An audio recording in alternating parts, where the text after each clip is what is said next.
This chamber in New York is being used to treat people with neurological disorders like autism with hyperbaric oxygen. They have many one-person chambers in the world today. The Dallas Cowboys have a hyperbaric chamber. Now question, why would the Dallas Cowboys want a hyperbaric chamber?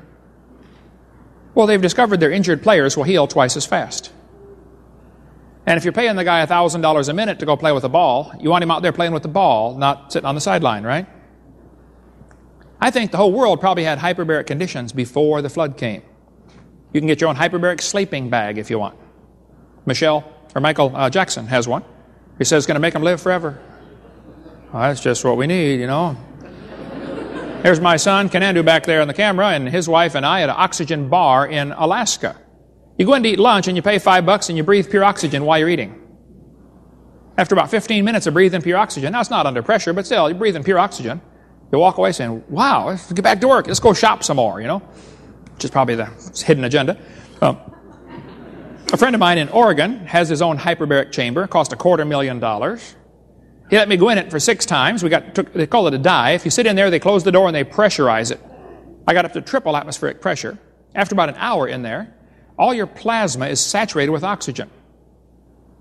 I got out. I felt like running around the world. I couldn't believe it.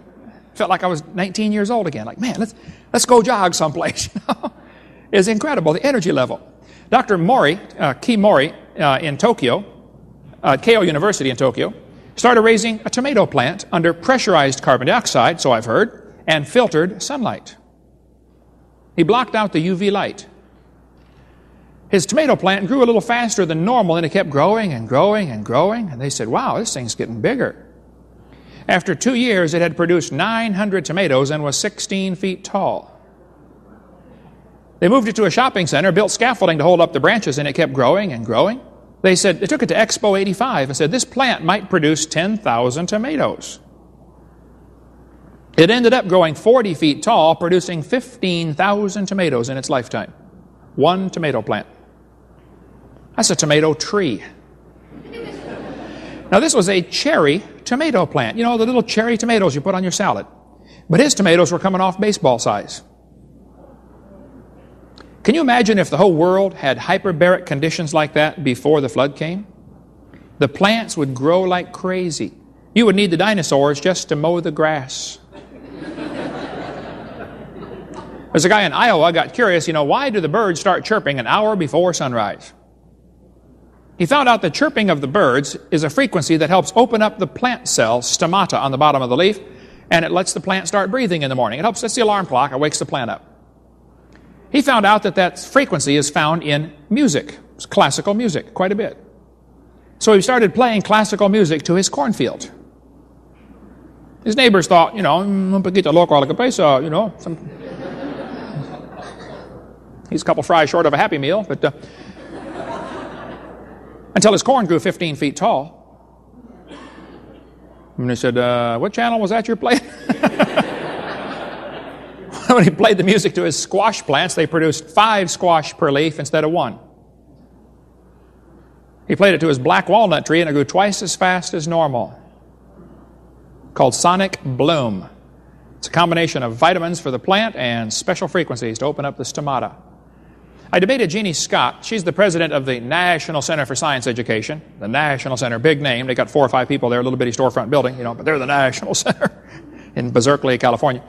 She said in the debate, by the way, there's the National Center right there, little storefront building, that's it. Which is okay, but it got kind of a much bigger title than I think they ought to have. Andrew Carnegie started this whole organization purposely to keep evolution in the schools and keep creation out. That's the purpose of the National Center. Well, I debated Jeannie Scott, and she said in the debate, she said, Dr. Hovind, there are 80 separate layers of coal in the Midwest. She's right.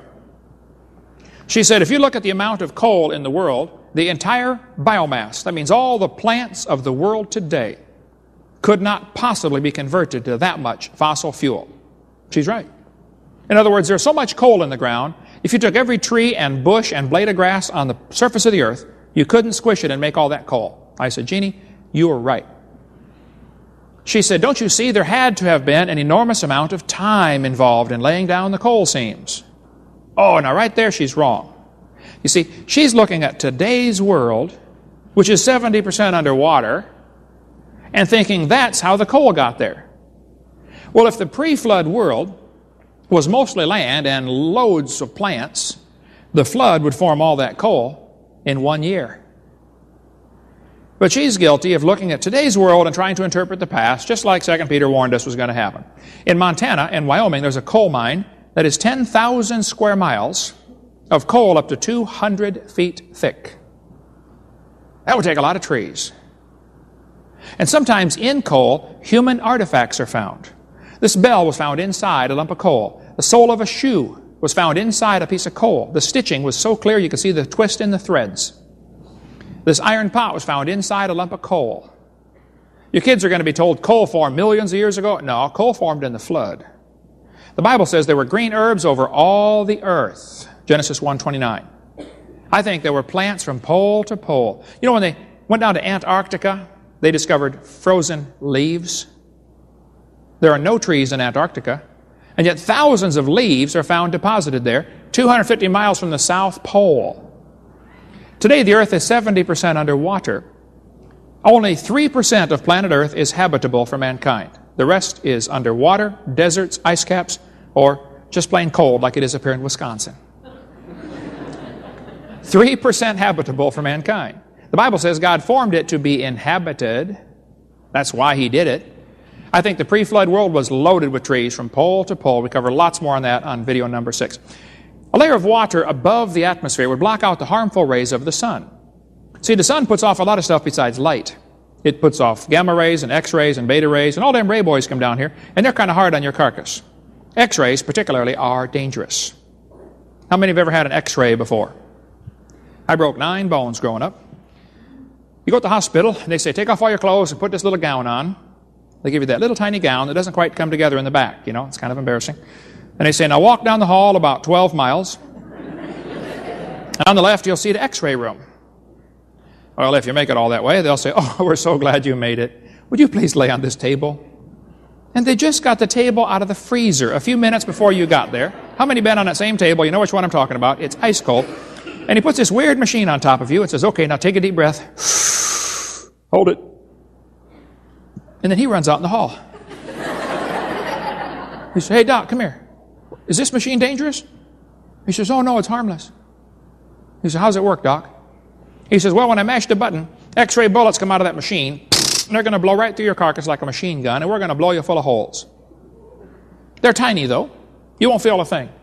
Actually, they're going to make a shadow of what's inside your body, a reverse image, which explains why so many radiologists have a negative outlook on life.